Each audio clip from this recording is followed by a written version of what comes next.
لا تنسوا الاعجاب بالفيديو والاشتراك في القناة. Welcome to part 6 of our seminar, Understanding Financial Statements. In this video, we define current liabilities and discuss the reporting of notes payable, accounts payable, accrued expenses, and customer deposits. Please make sure to print the PDF handout found below this video. We will be referring to the PDF handout throughout the seminar. Okay, let's go down to that section now, liabilities and stockholder equity. So we're on the same page, just the lower half. Current liabilities might be called short-term liabilities, liabilities that we have to pay within 1 year.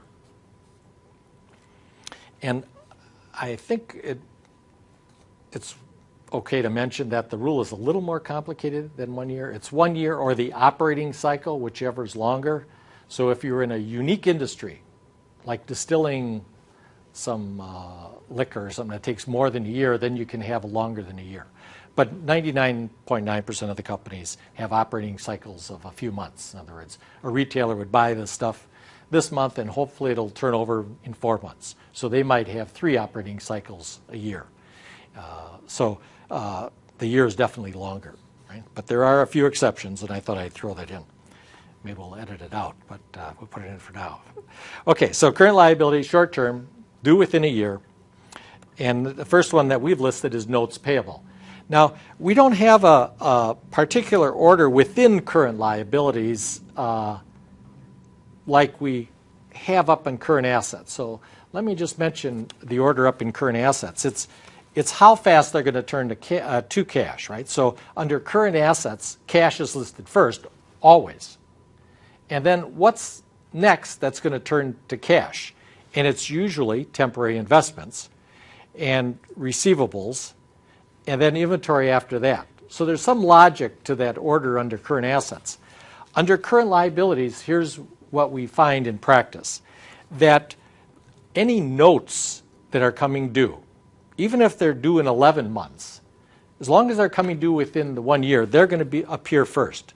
So it seems like the accounting profession has established that we're going to show notes payable first. Not a requirement, but that seems to be the pattern for annual reports that get reviewed. Accounts payable is usually second. Now, accounts payable, usually have to be paid within 30 days. Or some number of days. It's some credit. We bought goods on credit. We owe our suppliers or whatever. And so we're going to have those listed second. And other payables, so when you see terms like payable, interest payable, payroll taxes payable, income taxes payable, are indications that we have a liability. And then accrued expenses, those would be things that we didn't really get the invoice yet. So let's say our utility bill.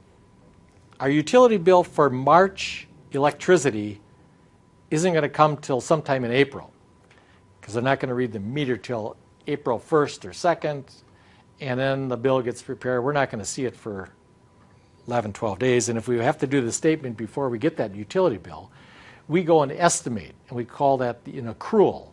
So we accrue by debiting utilities expense and crediting accrued expenses payable, let's say. So most people don't use the word payable after this, but if I were doing it on mine, I would say accrued expenses payable. I left it off of here because that's normally the way you're going to see it, so I didn't want to go too far off reality. Okay, so things that we'd have to estimate, I list like repairs. Let's say on March 30th, a plumber came in and took care of a leak in our sewers that had to be done, and it was $5,000. We don't have the invoice yet. We better list that liability because we don't want to mislead the readers of our financial statements. Right? If a reader looks at this balance sheet and it says March 31st, and we don't include that $5,000 liability to that plumber, well, we're doing a disservice to the readers of our financial statements. Right? And we also have to show that expense in March for that repair. So repairs and maintenance would be usually a big item that we'd have to estimate here and get it on the financial statements. even if we don't have the paperwork. If we had the paperwork, it's probably up in accounts payable. If we don't have the documentation, we have to accrue for it. We have to make an entry to debit expense and credit accrued expenses payable. Okay, the last item there, customer deposits. Occasionally, companies will require a customer to give money in advance before we do the work for any number of reasons. And so we, at the company, would increase our asset account cash. Right? Cash would go up from that customer deposit. But we haven't earned it yet. Right? So we don't want to put it on revenues and cause stockholder equity to go up. So we have to put it here as a liability. So if I get money from my customer and I haven't earned it yet, it cannot affect stockholders' equity. So I know pretty easily, if I got cash, the asset cash goes up. Now I got to find another spot for it, and it can't be on the income statement because I didn't earn it. So it's going to go in a liability account. So customer deposits is a liability. And it's in the current section because it's going to turn to revenue within a year. So the question is, if a business gets cash, but they haven't earned it yet, and by that I mean they haven't done the work yet, they can't put it on their income statement as revenues, because revenues by definition means earned, right? So if you're a school district auditor, your auditing firm gets the money from the school district. So you deposit the school district check in the checking account, cash goes up, assets go up. But you didn't start the audit yet. But you require them to pay you in advance. And so you didn't earn it, so your stockholder equity did not go up. So you have a liability to do that work. So that's why we put it here. Or thought of another way, you have a liability to either do the work or give them their money back if you don't do the work. Right? Now, as soon as you do the work, then you can move it out of liabilities and put it on your income statement, and it'll cause stockholder equity to go up. So it's kind of like a holding place here, right? The money we got in is going here because we haven't yet earned it. Once we earn it, it moves over to here. So getting money doesn't mean we earned it, right? That was the heart of the issue, right? If we were under the cash method of accounting, we'd have a different answer perhaps. But because we're under accrual accounting, we only put revenues on the income statement when we've earned them. Until we earn them, can't do that. Yeah, good. Okay. Now I want to just mention one more. Recently we had a question, well, what about the bank? I keep hearing these debits and credits, and it seems the banks have all that backwards, right?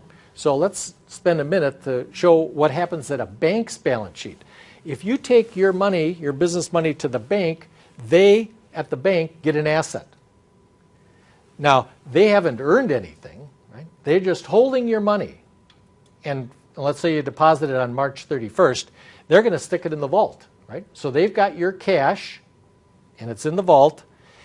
And did they earn anything on it? Absolutely not, right? Eventually they'll get some small return on their bonds or whatever, their loans, but they didn't earn anything yet.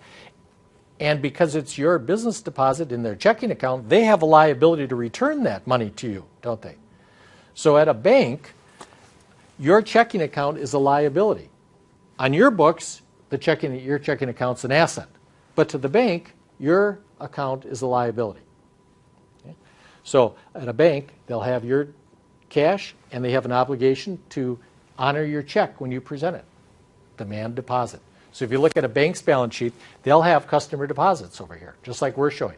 That'll be their dominant thing, though. They're going to have customer deposits big time, right? We have it once in a while at the bottom of the list, but theirs is going to be their first thing, right? That's their biggest liability, is to return money to the depositors. Okay, thanks for the question, and I had to sneak in that extra thing about the bank.